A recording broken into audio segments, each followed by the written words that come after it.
I remember back in 1999 worrying about Y2K and the computer shutdown that was going to cause the stock market to crash and the world economy to just, come to a standstill because none of our electronics would work.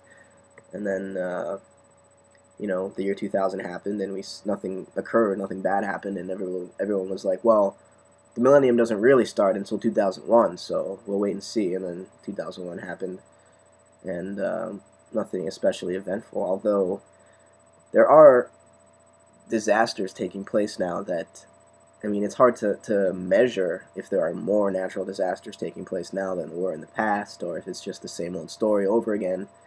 But certainly, September 11th was, if there was ever a day where I felt as though the world was ending, it was that day. And the world didn't end, obviously, or at least the world as, the sum total of people on the planet still existing. It didn't end in the sense that everybody died. A lot of people did die, and a lot of people are continuing to die today as a result of the echo of 9/11, which has allowed the Bush administration to manipulate public opinion to take us to war in Iraq, and we're still there, and more people are dying every day. And that type of event certainly lends itself to the idea that the world itself is coming to an end, though it hasn't quite reached it yet. But then, all throughout human history, we've been obsessed with the idea of Armageddon and apocalypse, and Christians have been waiting for the second coming for thousands of years, and when is Christ going to show up? And I think 2012 is just another version of this same human desire to have a savior. We want something to happen to change the state of the world because we can't do it on our own. And I don't know whether or not I believe, quote unquote, in 2012. Sometimes it seems likely, all the confluence of evidence that seems to add up to this. Not only is there the Mayan calendar, Terence McKenna has done work with the Chinese I Ching, which is a form of Chinese astrology, really. It helps, well, it's basically he mapped the I Ching's sequence, which, I don't know if anybody's seen them. It's the lines, and there's 3 lines, and then or 6 lines, but there's units of 3, and they represent, the various elements. And McKenna found a pattern in the way that they develop and lined it up with time and put into this fractal that creates this this graph, and it ended in 2012. The graph went to 0, and the idea that the Mayans actually mapped the galaxy in such an accurate way that they could predict when the Earth was going to align with the galactic center of the Milky Way is amazing. And recently I read an article and saw a video of some astronomers, some astrophysicists who have said that we are actually, the Earth, the solar system that we are a part of, is not actually in the Milky Way. Or we are, but we're actually a galaxy which used to be separate, Sagittarius they called it, which was sucked into the Milky Way and is currently being torn apart by the Milky Way. So the Milky Way is like rotating this way, and then Sagittarius, whatever it was, a couple million years ago, maybe a billion years ago, was floating by, and the Milky Way is down here, and Sagittarius got sucked into it, and it's being torn apart by the gravity of the black hole at the center of the Milky Way.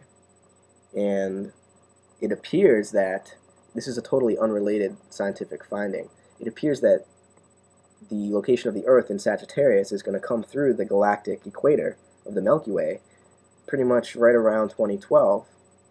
And, we're probably moving through that right now. And this just is another, of those confluence of various predictions and situations that just lead you to believe that something significant will happen in 2012. It's also supposed to be the highest level of solar activity since we've been recording the activity of the sun and the sunspots that occur on the sun when there's a lot of activity there. And the idea is that the sun's going to really start to freak out and shoot out all these electromagnetic bursts that will affect not only our weather on Earth, but our ability to communicate with each other over the internet and the phone lines, and all of our electricity will be affected by this. And so 2012 is certainly something to look forward to.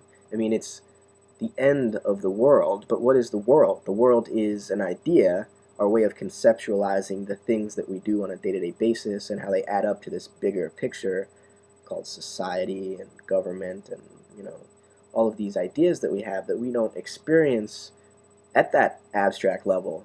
We experience it on a personal level.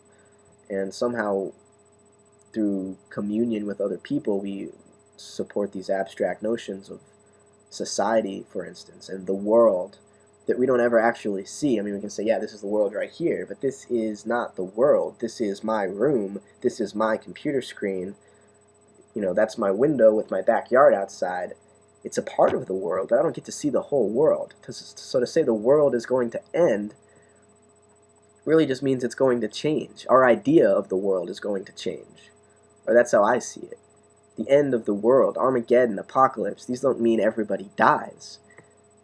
Apocalypse means a new beginning, a revelation.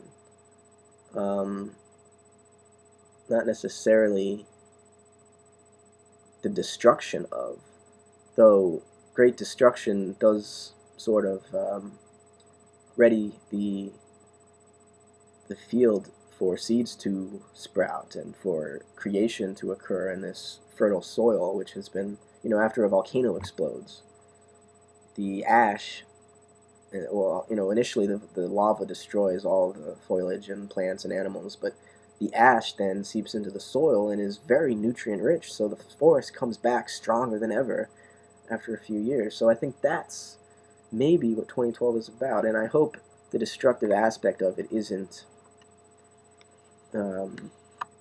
that significant. I mean, as far as lots of people dying, but lots of people are already dying, and so you could say that we're already going through this process of the end of the world to make room for a new beginning.